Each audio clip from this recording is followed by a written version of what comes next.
Баршаңызға сәлем ең құрметті YouTube көрермендері. Мен сіздермен бүгін өте оңай әрі тез дайын болатын кішкентай ғана сүзбелі бәліштің рецептімен бөліскелі отырмын. Всем здравствуйте, мои дорогие YouTube зрители. Я хочу с вами делиться сегодня с творожным пирогом. Они маленькие мини-пироги. Рецепттің барлығын описание бөліміне міндетті түрде қалдырамын, сол жақтан қараңыздар. Я оставлю рецепты обязательно в разделе описаний. Там можете посмотреть. Ең алдымен қамырды осындай өте жұмсақ етіп илеп аламыз. Бөлме температурасындағы сары майымызды және де осындай жұмсақ етіп қамыр жасап, оны екіге бөлеміз. Сначала мы делаем очень мягкое тесто на сливочном масле, и потом таким образом разделяем на двух частей. Үлкен бөлігін холодильникке тоңазытқышқа кішкене салып қоямыз, ал енді кіші бөлігіне қазір шамалы ұн қосып илеп қаттылатып алғаннан кейін оны ары қарай қаттырақ етіп мұздатқышқа салып қоямыз. Мы разделяем тесто на двух частей.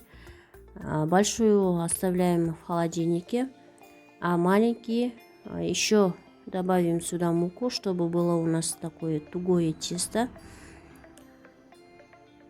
И поставим его в морозильник.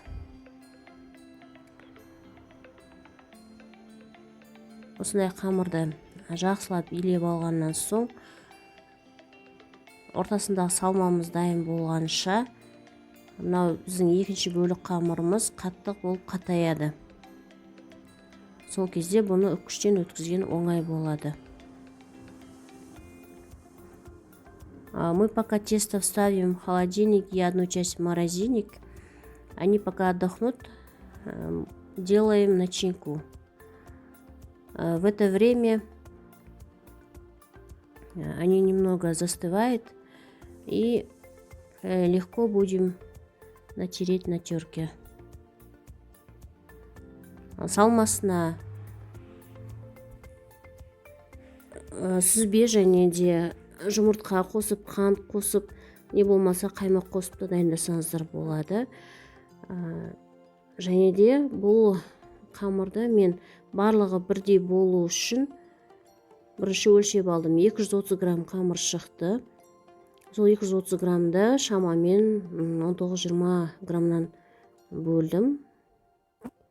Осылай темір ыдысқа салып, ыңғайлап, кішкентай етіп жасап шықтым. Болмаса силиконды формаға жасасаңыздар да болады. Тесто примерно 230 граммов вышло. Я их делила на одинаковые кусочки. Енді мына жерде кез келген қалаған салмаңыз сала берсеңіздер де болады. Менде алманың избесі. У меня здесь яблочное пюре. Можете любую начинку добавить сюда. Тек сүзбенің өзімен ғана жасауға да болады. Өте жұмсақ, әрі дәмді болып шығады. Можете делать и с одним творогом. Будет тоже вкусно и мягкое. Қазір ортасын кесіп көрсетемін. Вот такая внутри получается наши пирожные. Они очень мягкие и вкусные. Ал бетіне өздеріңіз қалағанша сәндейсіздер. Украсить можно по вашему вкусу.